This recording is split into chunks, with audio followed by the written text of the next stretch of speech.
Welcome back, friends. Last month, I set a challenge for myself. Discover what it would take to support development of my hobby projects like a professional game studio. That means proper source control, distributed compilation, and a real build farm to take a change and produce game executables. But I didn't want to rack up a huge cloud bill. My goal was to get all this running on a handful of old PCs that I have lying around my house. Look at this cute mini PC next to my network gear. Doesn't it just scream build machine? Epic published an article and gave a talk on setting up an Unreal Engine studio the Epic way. It's full of great advice. Well, except for this bit. Solo devs probably won't find a need for most of these tips. My hobby projects deserve professional infrastructure. And I really just wanted to play with Horde, which is Epic's new build system. First, I needed Perforce. Perforce is the version control system of choice for AAA game studios. It's better than Git at handling large files and complicated permissions. Most importantly for this project, Horde requires it. I opted to deploy the Perforce Helix Core Server Deployment Package, also known as SDP, rather than use the basic installer. SDP is more complicated to set up, but it configures maintenance jobs like daily backups automatically. Very professional. SDP has phenomenal documentation. I read all of it. Almost all of it. Getting everything stood up and passing all the verification checks took some doing, but I've now got a Linux virtual machine hosting the server. Depot files are stored on my NAS, which is itself regularly backed up, because, professional. Next, I needed engine source code. I'm not an Unreal Engine licensee, so I pulled the code from Epic's GitHub. If you're interested in how to do that, I've got a video linked in the description below. Submitted engine sources to an Epic Perforce depot and set up a playground depot where I can modify and build the engine for my projects. I also set up a dev Unreal merge stream to be used for merging in future engine versions with my modifications. This approach lets me keep my changes separate and easily diffable from the stock engine. Horde Server was next. The server orchestrates a set of enrolled Horde agents, which act as compute for distributed compilation and build jobs. Bootstrapping was lightly annoying. I first deployed Epic's sample container, but it doesn't include required tools like the Horde agent installer. I reinstalled the server from the installer, which is for small-scale installations and testing Horde. Total amateur stuff. It did let me get some agents up and running on my old PCs. Around this time, I accidentally corrupted my Perforce journal by rebooting without first stopping the server.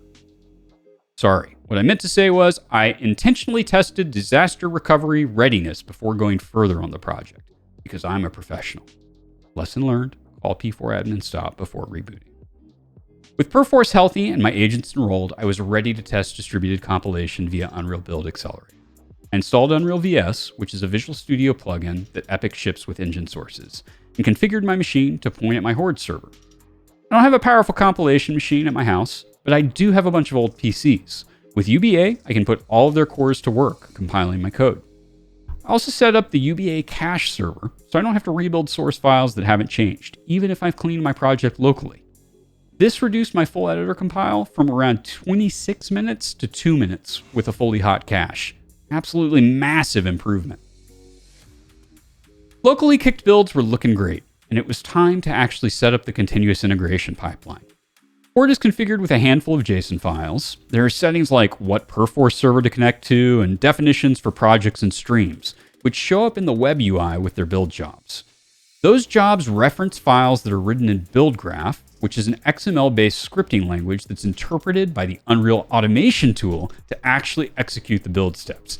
There's a lot going on here. Engine sources come with a BuildGraph file for building Horde. My unprofessional deployment of the server was annoying me. So I started by teaching Horde to build itself. I created a Horde project with jobs for building the server. Those jobs publish a container to my private Docker registry, which I can then deploy. With that container in hand, I deployed a second Horde server. I then immediately burned my original amateur hour server to the ground. I made another job that builds the Horde agent and other tools, and then deploys them to the Horde server. Existing agents automatically download the new version and self-update. Remember, not overkill, professional. Finally, it was time to actually build an Unreal game. I spent a bunch of time looking at BuildGraph examples that ship with the engine, as well as several very helpful samples from folks on Twitter.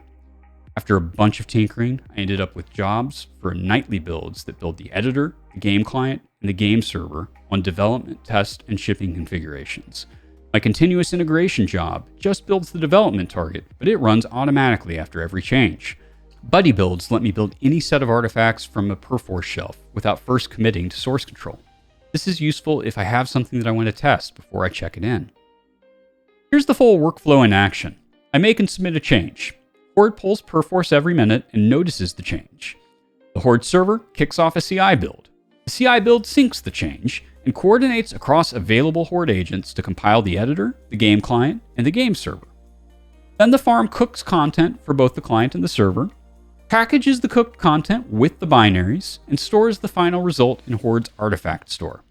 When the job is complete, I can download from the web UI or by making a call to Horde's API. I'll use the web UI here and launch the game. Everything works automatically, from submitted change to final game binaries. How cool is that? There's a lot here and I went pretty fast. Drop a comment if you'd like more details about how any of these pieces work or how to set them up. Also let me know if you'd like to steal any of my build graph files. Quick bonus note, Horde can also act as an Unreal Game Sync metadata server. UGS lets me pull down editor binaries without building locally. This is useful on my old laptop, where I don't currently have Visual Studio set up.